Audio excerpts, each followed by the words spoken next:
Many people at St. Patrick's know and love Father David Barbarian. He was here for us at a very important time. After Father Kane retired, but before I arrived, he spent a lot of time here, and everyone loves him. He's now the pastor of our neighbor to the west, St. Thomas in Delmar. But not many people have seen him the past 5 years. You're an exception, because he's had an internal job for the church. He's been the vicar for clergy, which is a church term for the priest personnel director. And I had a meeting with him a couple of years ago before I came here, and I called him up, said, "Do you have time to talk on this certain day?" And he had no idea what the meeting would be about. And as we sat down, he said, "Tell me, what can I help you with?" And it was boring stuff. It was procedural stuff. It was a lot of stuff that just a new priest wouldn't know that I needed to learn. And so I asked him all of these things. But you could tell by the way he was acting that he was waiting for the other shoe to drop. And so finally he said, "So is there anything else?" And I said, "No." He said, "You're not fighting with anyone?" And I said, "Well, not right now." And he said, "Oh, how refreshing. This week has been unbelievable. Everybody who's been in here has been in conflict." And then he reached down at the table that was between the two chairs where we were sitting, and he picked up today's gospel, the 18th chapter of Matthew, and it was laminated. And he said, "Jesus told us how to deal with this stuff. Why don't we do it?" He said, "I wouldn't have a job if we just followed Jesus' instructions, but we don't. I know I haven't." So it is good time for us now to take a look at what these instructions are and figure out how we can start to live them differently. First instruction: if someone sins against you, if they hurt you, betray you, insult you, are rude to you, go to them one-on-one in private and tell them how you feel. It's important that it's private because, first of all, their explanation may help to make things perfectly clear. They might say, "Well, you didn't know this, but on that day, this had happened." And then you'll say, "Oh, okay, I get it now." And don't make a big deal out of this. Don't make a production. That could solve the problem. But instead, they might say, "Oh, I messed up. I can't believe it. I'm so embarrassed." Give them their privacy. Let them have that conversation in private. In the group Al-Anon, where they do a lot of talk about good communication, they say that the conversation is very simple. Say what you mean what you say, and don't say it mean. Say what you mean what you say, and don't say it mean. One of the problems we have with these conversations is that we feel powerless going into them. So the way we get our power is by getting in touch with how mad we are. "I'm so mad." And then we tell the person, "I'm mad at you." But you know what happens if you tell someone else that you're mad at them? You just trigger their fight or flight response. So then they get mad too, whether they were or not. So it's not going to work. So one monk who writes about this says, it's more honest to stay out of the anger and stay with the hurt.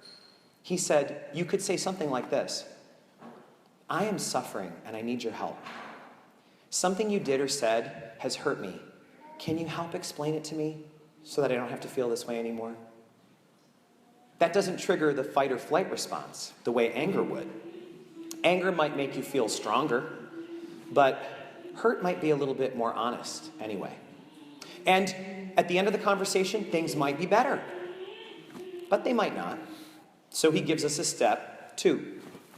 Step 2, he says, is to take 1 or 2 others along with you so that the facts can be established.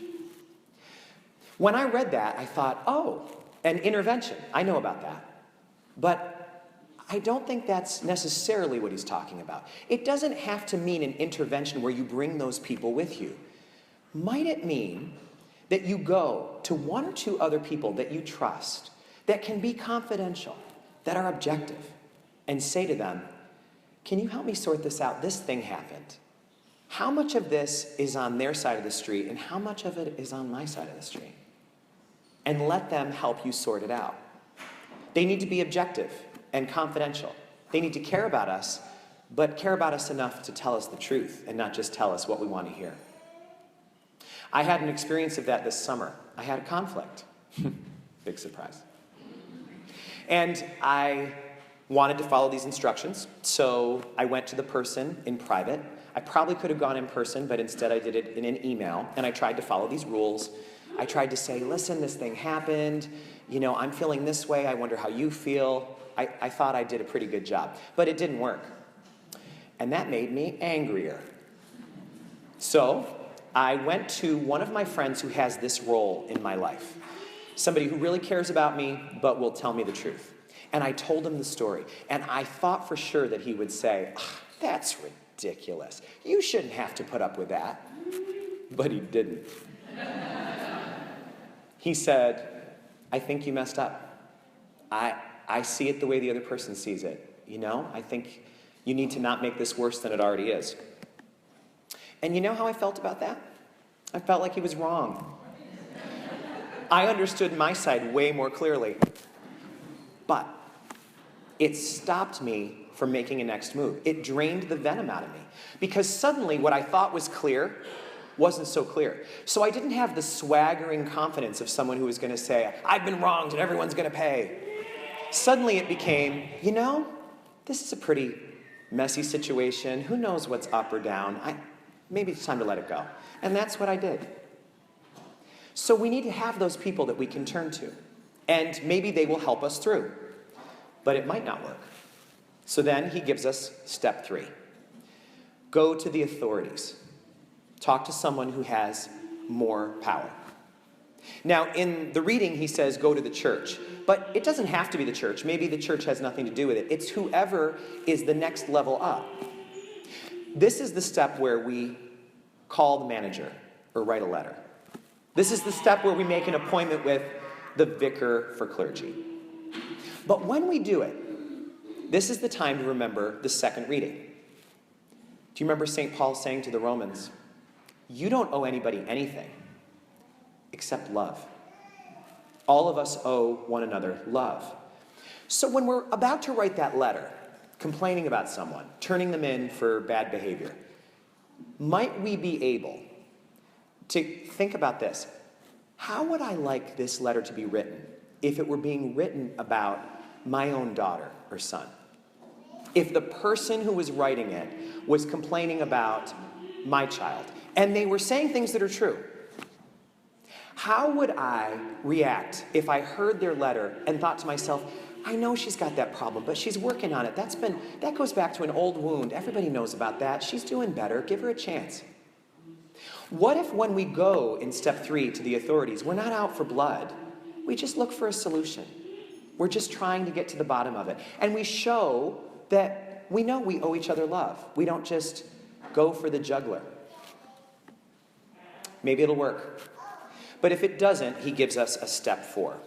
And step 4 is to go to everyone you know in the town and warn them about what a jerk this person is. He doesn't say that, does he? It's not one of the steps. And this is the key for me of why it has never worked for me up until now. This is usually step 1 for me. Does anybody agree with that? Have you been in that same spot? That's step 1. I go out and tell everyone how wronged I was and how this person isn't who I thought they were. I wonder why it didn't work. There is a diner in Catskill where I was recently that has a plaque behind the cash register. And it says, I don't repeat gossip.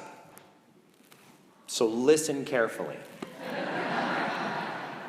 That's what we do. But it doesn't work, and it's not one of the steps. What's the real step for? The real step is shake the dust from your feet. The way he says it is, treat them like a Gentile or a tax collector. Somebody that you keep a respectful distance from. You don't have that much in common. There's no reason to be chummy, but you show respect. You show that you owe them love. I think the person who said it best was a farmer who lived outside of Oneonta, who I got to encounter once. He said it this way: I'm not going to tell you how to run your railroad. I'm just saying I'm not buying a ticket on it. That's step 4. We don't have to ride the railroad. Just move on. You don't have to linger. So this week, it seems like our work is pretty clear. We're being asked to look at how we handle conflict. And it can be uncomfortable because I'm looking back and cringing at some of the ways I have responded to this. But here's where we can grow. Where have I gone wrong? Which step is my stumbling block? You know, something else we could do this week is maybe it's time to name those 2 or 3 people that can be our objective witnesses. The ones who care about us enough to tell us the truth, who will tell us, I think you're wrong this time. Don't make it worse than it is. Because we are going to experience conflict. There is no way around it. But we have a way out. Jesus gives it to us. We're going to be clumsy at it, especially at first. But we need to work on this because we owe each other love.